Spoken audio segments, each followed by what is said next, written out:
Tank is a bad motherfucker in the ring. I just think it's a good fight for him. I do think Tank will get him. I think Tank will get him because Tank is the more experienced fighter, and he's dangerous. Speculation continues to grow day by day as Kid Austin remains in line for a major showdown with Gervonta Davis. At the same time, Lamont Roach has issued a strong caution, making it clear that overlooking someone as dangerous as Tank Davis would be a serious mistake, as he still has the power and skill to take out any elite opponent when he's at his best. I tell you what, people better stop, or people better not underestimate or think he don't got it no more. Call a spade, Tank is a bad motherfucker in the ring. But Kid Austin's young, strong. Hopefully he ready. But that's a lot to deal with. That's a whole lot to deal with. So, you know, and Kid Austin doesn't have a lot of experience as a professional. Further building the anticipation, Calvin Ford shared strong confidence in Gervonta Tank Davis, stating that he is still in top condition and completely ready both physically and mentally for his comeback. According to Ford, Davis hasn't shown any signs of decline and is expected to deliver a commanding performance that reinforces his reputation in the boxing world. He's still here. That's the main thing. He's still breathing. He's still got all his faculties. He's good. He's great. He's great. And when he comes back, he's going to show the world why he is. Boxer Bernie Thaw also backed Gervonta Tank Davis to come out on top against Floyd Kid Austin Schofield, predicting the bout would not go the distance. He pointed to Davis's high-level timing, accuracy, and heavy-handed power as key advantages that would set him apart. According to Bernie, Kid Austin has not yet faced a fighter who brings the same blend of precision, control, and fight-altering impact that Davis delivers. Tank gonna kill him. Kill him like that. Tank gonna knock him out. That man never been hit by Tank. Tank sharp with his punches. Tank sharp. Yeah. Tank know how to box. Tank sharp. He ain't ever been hit by nobody like Tank. On the other hand, Oscar de la Hoya highlighted Floyd Schofield's non-stop dedication, calling him one of the most hard-working fighters in the sport. He noted that Schofield is steadily improving in strength, speed, and overall skill set while still maturing physically. Discussing a potential matchup with Gervonta Tank Davis, De La Hoya described it as a compelling fight and advised against underestimating Schofield, emphasizing that he possesses the ability to cause an upset with high reward and minimal pressure. I think Floyd Schofield is in a great position. He doesn't leave the gym. He's probably the hardest worker in boxing today in the gym.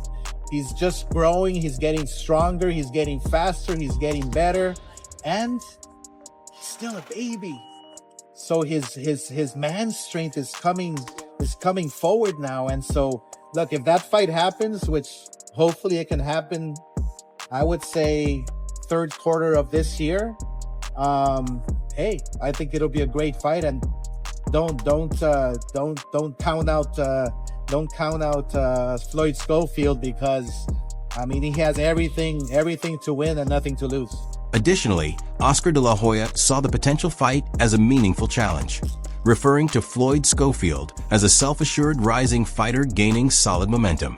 He indicated that Gervonta Davis's time away from action might present an opportunity for Schofield to take advantage, rise to the occasion, and possibly secure a surprising victory if he delivers a top-level performance.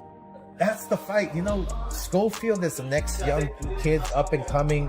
He's hungry. He's got balls. He's got balls. So I think the fact that Tank has been off for a while is the perfect opportunity for Schofield to take the reign, you know, to take the crown from Tank. However, Shady McCoy pointed out that Gervonta Tank Davis has often been careful in choosing high-risk opponents, typically only stepping into those kinds of fights when the payoff is worth it.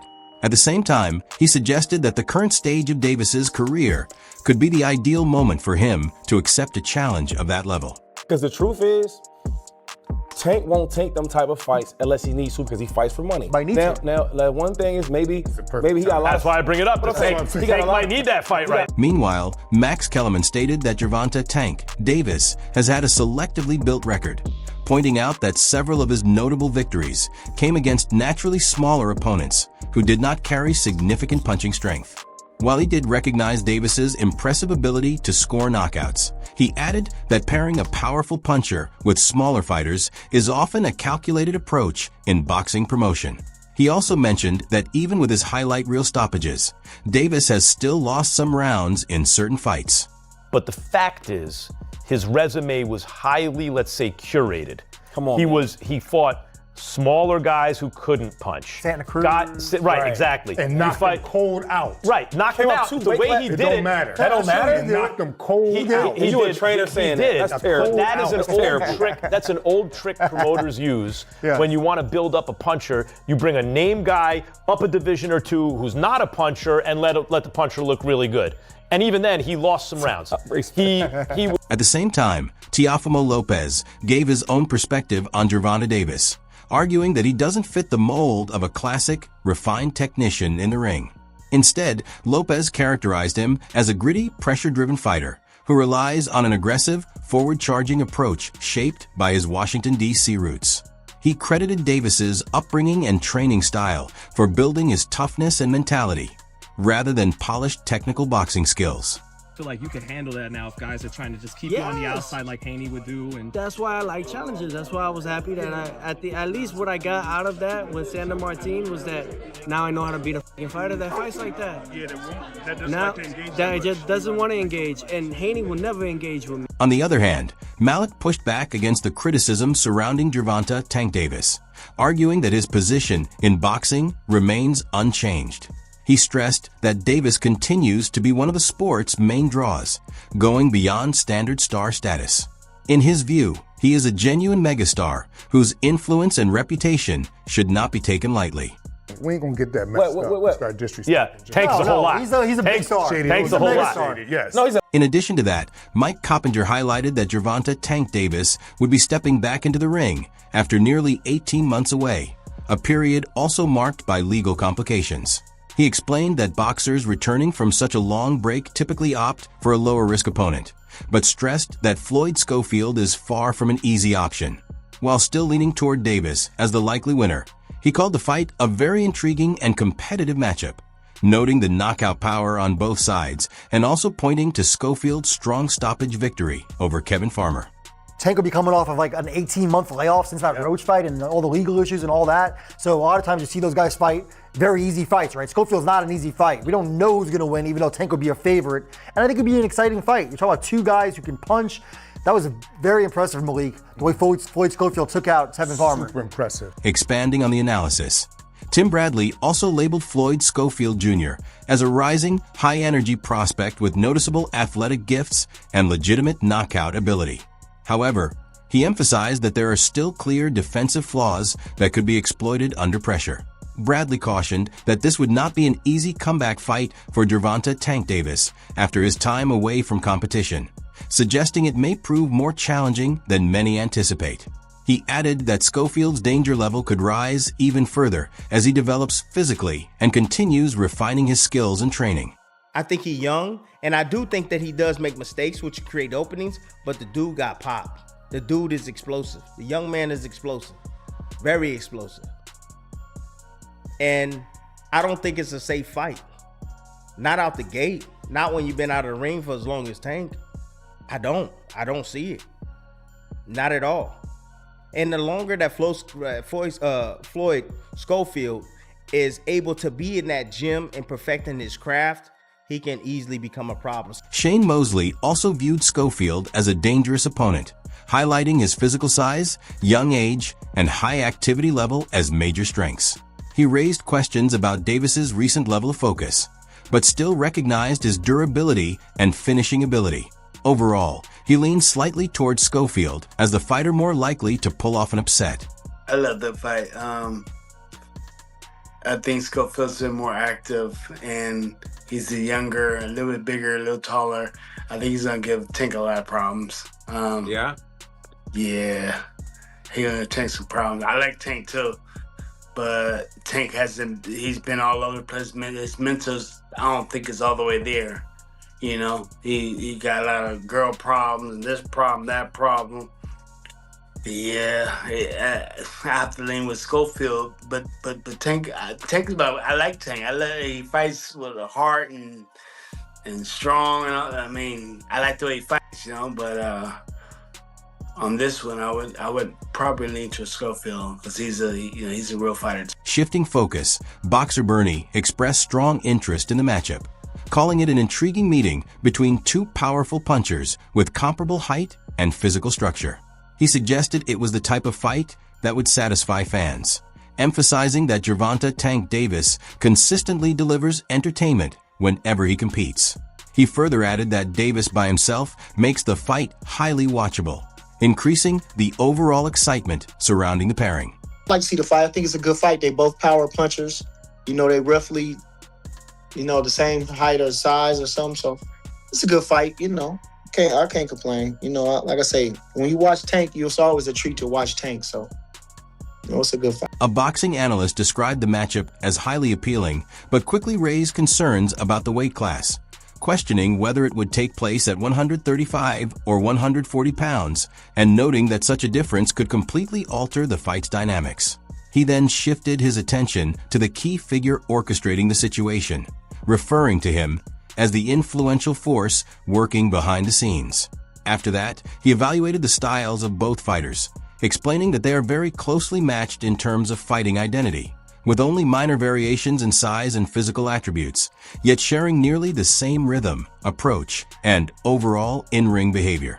Great fight, Shawn. Great fight. What are we fighting at? Tell me the numbers. Tell me what we fighting at, 135, 140, because that makes a difference. Listen. You got to go to the king. That's the king behind me. Stylistically, they're the same fighter. The makeup is a little different. The size is a little different. But their boxing style, the way that they fight, is the exact same. On the other hand, Khalil Coe viewed Floyd Schofield Jr. as a risky but dangerous underdog going into a potential showdown with Gervonta Davis, emphasizing his discipline, determination, and eagerness to seize big opportunities. He backed the idea of the fight taking place and highlighted Schofield's self-belief and ambition as factors that could catch many off guard. Ultimately, Coe leaned in favor of Schofield pulling off a surprise win in the division. I believe he has a chance. He's a strong kid. I hear his work ethic is crazy, and he wants it. You know what I mean? If I feel like nowadays a lot of people use certain things to duck. You know what I mean? Like, they use you haven't fought anyone, you haven't earned your opportunity. Well, this is me fighting someone. Give me my opportunity. You know what I mean? So, like, I'm all for making the fight happen. You know what I mean? And if Tank, if you know that if you got it in the bag, it's easy money.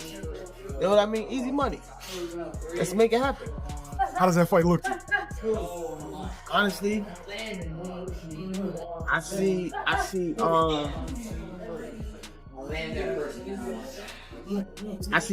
Schofield going to. Furthermore, Andre Darrell considered Floyd Schofield an appropriate opponent for Gervonta "Tank" Davis's return, describing it as an opportunity to make a strong statement inside the ring. He noted that defeating an undefeated, confident fighter like Schofield would further enhance Davis's reputation and reinforce his level of dominance. He also added that a victory of that nature would help solidify Davis's position within the division.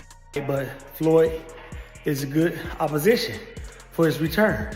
A big statement could be said by Tank Davis by shutting down someone with so much confidence. This boy has carried that confidence through his undefeated record, through beating Tevin Farmer, a known name, great experience, mean opposition, slick, tough, witty. Got stopped the first round by the young bug. So what I'm saying to you is this: Tank Davis, he stepped up to the plate and canceled this man's height. That's gonna do wonders for Tank. Y'all don't believe me? Wait and see. On the other hand, Okoye cautioned that one accurate left hand from Gervonta Davis could potentially finish the fight at any point. He pointed out that Lamont Roach was able to remain in the contest by keeping his composure, steering clear of major punches, and applying a disciplined approach to disrupt Davis's rhythm. He also mentioned that Floyd Schofield Jr. would have to show similar ring intelligence to last deep into the fight, although he still expected Davis to gradually wear him down and gain full control as the bout moved into the middle rounds. Tank left hand. I think Tank, if no matter how tough you are, you're not gonna just keep dealing with that left. You know what I'm saying? And if Tank hits you with 2 or 3 of those clean, it's gonna be night-night. I don't care who you are. I think Roach is an anomaly. Roach did pretty good. He didn't get hit too clean too often, and he had a game plan. If Austin is a cerebral fighter, if he can become one or if he is one, and he can study that fight to try to gain an understanding for how Roach went about not just surviving, but frustrating Tank, then he got a shot. But I think Tank, I got that fight Tank in 6 or 7 because of Austin's prowess. Like, his thing is he's tough, he's gritty, he's explosive. But all I see Gervonta lately when he's fighting guys, he wastes. Beyond all the forecasts and commentary, Floyd Schofield Jr. had already turned his attention back to preparation, getting back into training as he worked toward being fully ready for his upcoming bout with Gervonta Tank Davis. I don't know who me the it is right now. Hey, listen, when you on your way up, it's gonna seem like everything. Floyd Sr. openly leaned toward the idea of a fight with Gervonta Davis, expressing belief that Floyd Schofield Jr. might even have the ability to finish Tank inside the ring. He maintained strong confidence, stating that Schofield was capable of defeating any opponent put in front of him and was completely prepared for the challenge ahead. If we're in line for Tank Davis, I'd rather have the Tank Davis fight and he stop Tank. I've been said that he would stop all of them. Meanwhile, Gervonta Tank Davis is also deep in training camp, preparing for a potential matchup against Floyd Schofield Jr. as he sharpens his abilities and works on the final adjustments needed for the challenge ahead.